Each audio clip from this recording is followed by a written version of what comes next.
কিছুদিন আগে আমরা দেখলাম একজন ফেসবুক অ্যাক্টিভিস্ট তিনি হেপাটাইটিস এ এবং ই আক্রান্ত হয়ে এবং তার জটিলতায় একটি হাসপাতালে আইসিইউতে ভর্তি আছেন এবং তিনি ফ্যাটি লিভার রোগেও আগে থেকেই আক্রান্ত ছিলেন।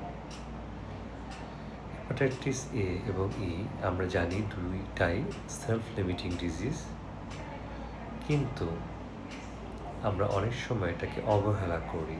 আমরা ভাবি এটা একা একা ভালো হয়ে যাবে, আবার কেউ কেউ আমরা এই ভালো হওয়ার জন্য বিভিন্ন কবিরাজ থেকে শুরু করে বিভিন্ন ধরনের ওষুধ সেবন করি, যেটা আমাদের লিভারের জন্য ক্ষতির কারণ হয়ে দাঁড়ায়।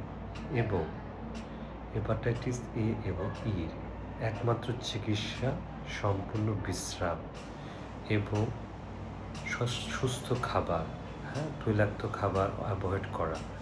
আমরা যদি সেই কাজগুলো না করে আমরা যদি পরিশ্রম করি বা লিভারের উপর যদি চাপ ফেলাই, তাহলে যেটা হতে পারে, যেটা এই মেয়েটার সাথে হয়েছে, অ্যাকিউট লিভার ফেলিওর, এবং আপনি কিন্তু নিজের বিপদ নিজে ডেকে আনতে পারেন।